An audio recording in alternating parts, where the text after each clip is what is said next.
நான் வீட்டுக்கு செல்லமான பொண்ணுங்க. அம்மா அப்பாவுக்கும் சரி, எனக்கு மூத்தது அண்ணா இருந்தாங்க. அண்ணாமே அவ்வளோ செல்லமாக வளர்த்திருந்தாங்க. ஆனால் என்ன எவ்வளோ செல்லமாக வளர்த்துனாலும் எனக்கு எல்லா தொழிலும் சரி, வீட்டு வேலையும் சரி, படிப்புலேயும் சரி எல்லாமே கற்றுக் கொடுத்துருந்தாங்க. நான் வந்து அம்மா அப்பா சொல்கிறதே வந்து ஏதோ ஒரு தொழில் வந்து உனக்கு லைஃப்பில் வந்து கற்றுக் கொடுக்கும், லைஃப்பை வந்து கற்றுக் கொடுக்கும், அதனால் எல்லா தொழிலையுமே நீ தெரிஞ்சு வச்சுக்கணும் அப்படின்னு எல்லாமே டிரைவிங்லேருந்து டெய்லரிங்லேருந்து எல்லாம் சின்ன சின்ன வேலையிலேருந்து பெரிய வேலை வரையிலும் எல்லாமே நான் செய்வேன். அந்தளவுக்கு வந்து டேலண்ட்டாக தான் இருந்தேன். இதுக்கு இடையில வந்து மேரேஜ் ஃபிக்ஸ் ஆகிடுச்சு. மேரேஜ் பண்ணி கொடுத்தாங்க. அங்கே போனாலும் ஓகே, நான் வந்து 10 பேருக்கு வேணாலும் சமைக்கிற அளவுக்கு வந்து எனக்கு கெப்பாசிட்டி இருக்குது. ஆனால் எங்கள் வீட்டில் மேரேஜ் பண்ணி கொடுத்த பக்கம் ஒரே ஒரு நாத்தனார் மட்டும்தான். அவங்களையும் மேரேஜ் பண்ணி கொடுத்துட்டாங்க.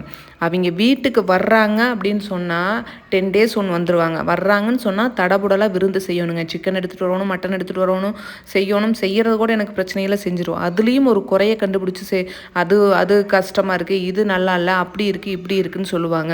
பாத்திரம் க்ளீன் பண்ணிகிட்டு இருந்தாலும் வேணுனே 4 பாத்திரத்தை எடுத்து உள்ளே போட்டு போவாங்க. சரி ஓகே, ஒரு ஸ்டேஜில் என்னால் தாங்கவே முடியல அப்படின்னு சொல்லிட்டு என் வீட்டுக்காரர்கிட்டையும் மாமியார்கிட்டையும் சொன்னேன். அவங்க வந்து எதுவுமே வந்து கண்டுக்கல. அட்ஜஸ்ட் பண்ணிப்போ அப்படிங்கிற மாதிரி சொல்லிட்டாங்க. சரி ஓகே பார்த்துக்கலாம் அப்படின்னு சொல்லிட்டு நானாக விட்டுட்டேன். அப்புறம் ஒரு டைம் நாத்தனார் வர்றாங்க, இன்றைக்கி வர்றாங்க, சாப்பாடெலாம் செஞ்சு வச்சிரு அப்படின்னு சொல்லிட்டு மாமியார் சொன்னாங்க. சரி ஓகே அப்படின்னு சொல்லிட்டு செஞ்சு வைக்கிறேன்னு சொல்லிட்டு போய் படுத்துக்கிட்டேன்.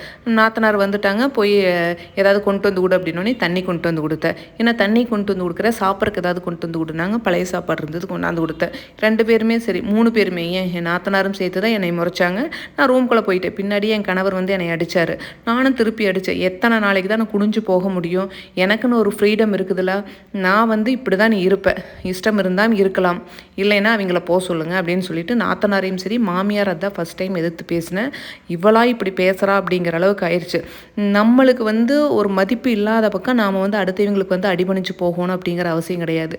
குமிஞ்சிக்கிட்டே இருந்தோம்னா நம்மளை வந்து குத்திக்கிட்டே தான் இருப்பாங்க. கொஞ்சமாவது நிமிர்ந்தால் மட்டும்தான் நம்ம வாழ்க்கையை வந்து நம்மளுக்கு பிடிச்ச மாதிரி வாழ முடியுங்க.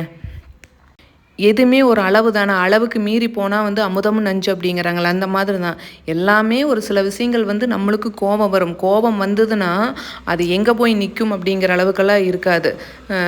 அதனால் முடிஞ்ச வரையிலும் அட்ஜஸ்ட் பண்ணிட்டு போகலாம். அதுக்கு மேலே வந்ததுன்னா நீங்கள் நிமிர்ந்து நில்லுங்க, வேறு வழி கிடையாது. இல்லைன்னா நம்ம கீழே குத்திக்கிட்டே தான் இருப்பாங்க, கீழே குனிஞ்சு போய்கிட்டே தான் இருக்கணும்.